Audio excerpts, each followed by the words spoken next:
Hey there, let's talk about how freedom of speech helps you to supersize and grow your business. Sharon Horne-Ellstrom here, and our idiom, our expression today is freedom of speech. And freedom of speech, although here in the United States we think of the First Amendment, we think of the right to express oneself about or share our opinion without censorship or punishment by the government, usually, or impose any punishments imposed by the government. It's in our First Amendment rights in the United States. We're coming up on America's birthday in a couple of days, and so it reminds me of all of the amazing freedoms and rights we have under the United States Constitution. And freedom of speech is one of the most important and my favorite, and part of why America is such a melting pot of small businesses and entrepreneurs and business growth and opportunity.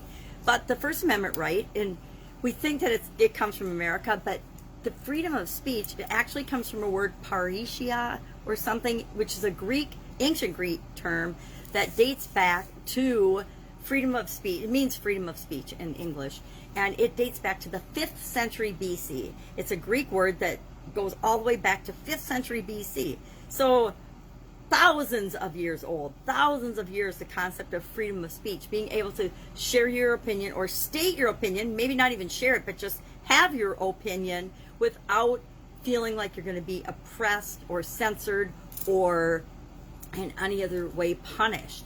Now, there are certain things that are not covered by the First Amendment in the United States freedom of speech. And I'm going to just grab my magnifying glass and go through a quick list of those, because I don't know that most people even realize this, because the way people have been behaving in the media and in politics and on social media would indicate to me that a lot of people don't understand that they don't have a right to freedom of speech under certain situations. For example, obscenities. Obscenities are not protected by the First Amendment rights. So if you want to drop the Effenheimer all the time, you can do that, but if people don't like it or people criticize you for that, guess what? They have the right to do that as well.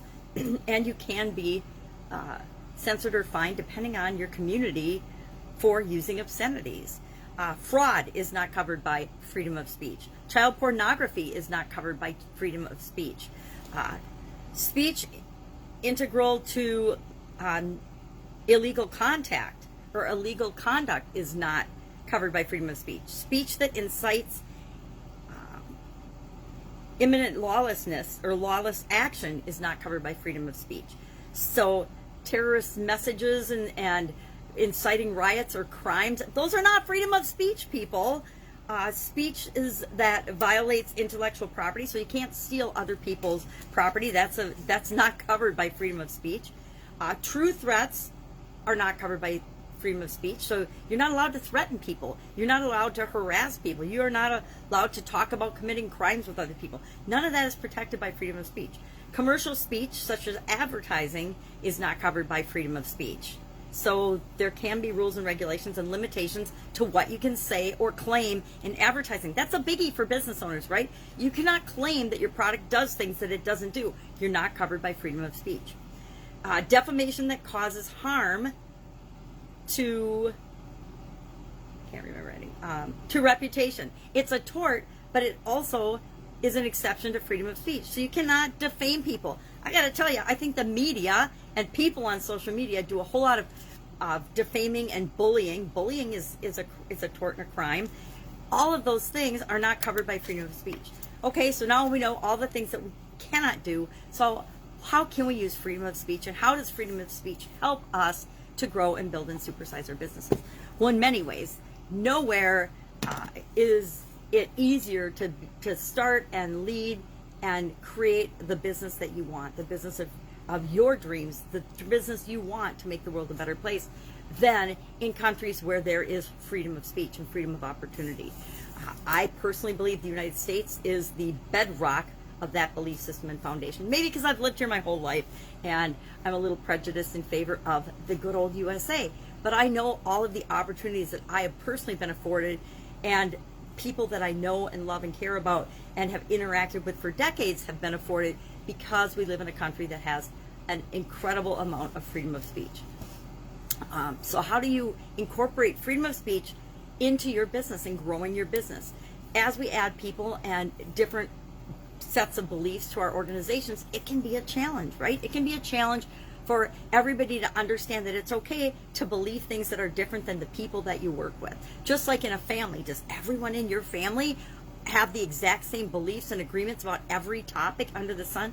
Heck, we don't even have the same political, religious, or moral beliefs within my family. Everybody gets their own beliefs, but we're still a family. Same is true of our businesses. Everybody in our business can have diverse beliefs, especially on topics of sexuality. Sexuality has no place in the business world, right? We can believe what we want to believe, we can love who we want to love, and it doesn't matter one bit for creating our business and building an incredibly cohesive, successful business. Experiential background, race, religion, none of that matters. And the more diversity we have in our organization, the better we represent the people that we serve. And we can understand and communicate better with people if we are made up of a diverse group of thoughts, feelings, experiences, levels of education, etc. So the things that we often think are a challenge end up being our greatest strengths, especially when we're building and supersizing our business. Love to know your take on freedom of speech. How do you feel about it? How does it work? How does it play out in your organization?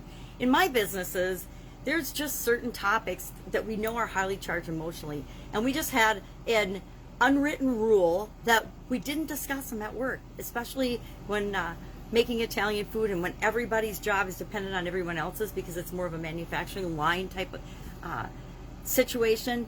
There were certain topics we just didn't discuss. We didn't discuss, religion, politics, any other topic that anybody found super duper emotionally charged. We just would agree that everybody got their own opinion, and we could talk about them outside of work. If you wanted to go have a beer after work and have a discussion about those topics, that was absolutely fine. But at work, we didn't talk about them not because we wanted to squelch anyone's right or freedom of speech, but because we knew we didn't want to hurt each other's feelings. We care about each other. We want to make sure that everybody feels heard and understood, and that there's a place for everything and everything in its place. Just like for the things and our processes and procedures, there's a place for certain conversations, and there's a place that isn't for, and a time that isn't for those types of conversations. Anyway, you have to decide for your organization how you're going to handle all of these different things. That's just part of creating the culture that you want to achieve and have for your business. Love to have a discussion about this particular topic. It's one that's near and dear to my heart.